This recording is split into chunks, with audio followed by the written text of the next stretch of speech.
There we go. Wasn't sure if the camera was recording or not. It was kind of frozen.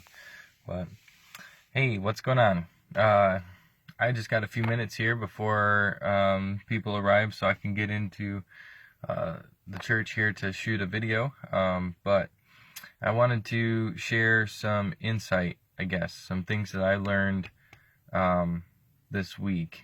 Yesterday, I met with Pastor, and I've been having some doubts, some self-doubt, especially in my business. And as entrepreneurs, we know that self-doubt can turn into self-sabotage if you don't take care of it right away. So I was talking with pastors, just some wise counsel, and he pointed me to a place in the Psalm 139, and it talks about how pretty much the Lord knows His purpose for you, and He has your destiny secure.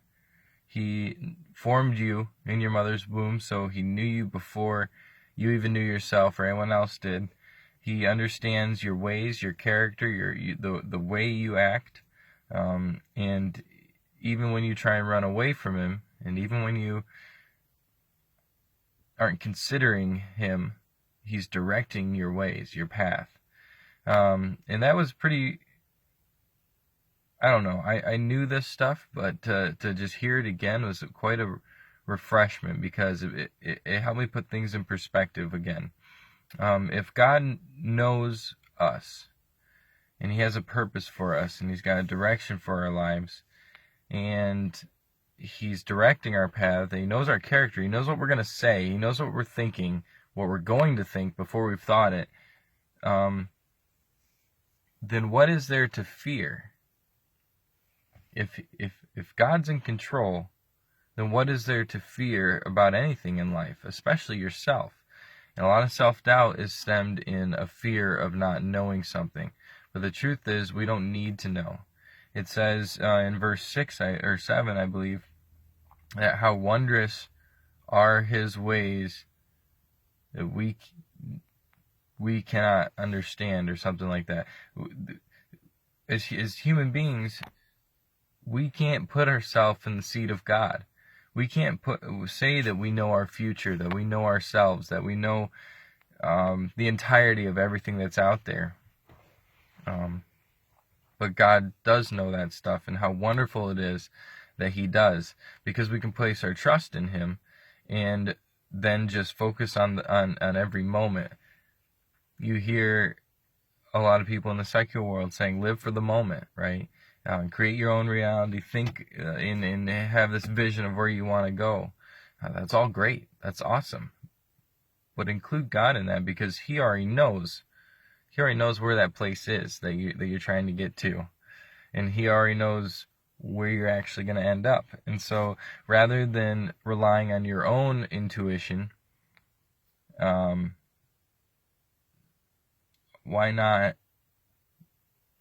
just trust the one who gave you that intuition to lead you where He wants you to go? And when you do that, it helps you let go of the fears of failure, the fears about your capabilities, because God's going to take you there. You just have to trust. And one of the cool things I really understood yesterday was that to doubt the talents, the knowledge, and the ability that God has given you is actually a slap in the face to God, because what you're saying is, God, you don't know. You don't understand me. These things, these experiences you've given me, this knowledge you've given me, it's not worth it, right? That's what we think in our head. But what that says to God is, look, you've created me, you've established me, but I don't really care how you've wired me. I don't really care about the passions that you've given me. Wow, I mean, if my daughter said that to me, like, I don't care about anything you've done for me, Dad. I'm just gonna think that I'm a loser. I mean, that would hurt me as a father, and that's how God feels when we don't do anything with our lives, when He's gifted us with so much. So allow Him to establish your ways, and the other verse that stuck out to me was verse 14, right after he talks about knowing us before the foundations of the earth and knitting us together in our mother's womb. That's an intimate process.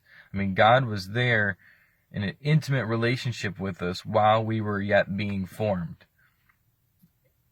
And his works are so mighty and so wondrous that we don't need to take on the anxiety of life because he's there in the midst of it.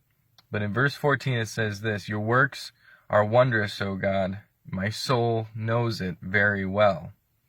And when I read that out loud with Pastor yesterday, he looked at me and goes, your soul doesn't. And I thought, And that's pretty true.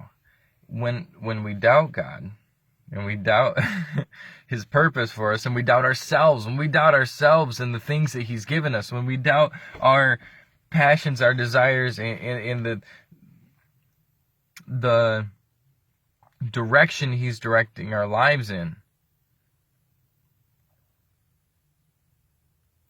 we are essentially in our souls doubting the works of God, saying they're not good enough,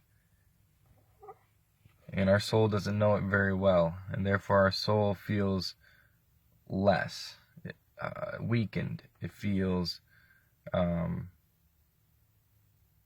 it's not worth it, and depressed.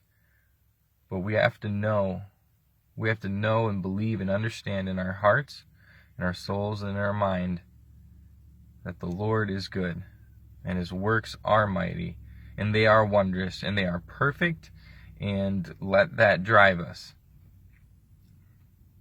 When we do that, we will find success. We will find peace. It may not look like what we think it's going to look like. But if you don't follow the passion that God has given you, when you don't strive for the things you know he's telling you to do, and you don't trust in him completely, because he'll fight your battles, he'll get rid of your enemies, he will make the impossible possible.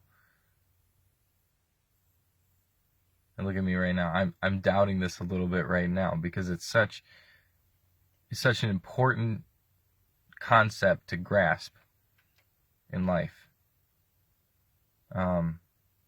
He will make your path straight. It says that. It's that trust and that ability to say, look, I'm worth it. I was bullied when I was younger. I have had so many circumstances, and like everyone does, that just have worked against me in my life. But for me to dwell on those things and for me to make them bigger than what they really are, because the reality is that God led me through those things for a purpose, so that I can share that with others. But that's where that doubt comes from. That's where that self-doubt creeps in and says, look, you're not good enough.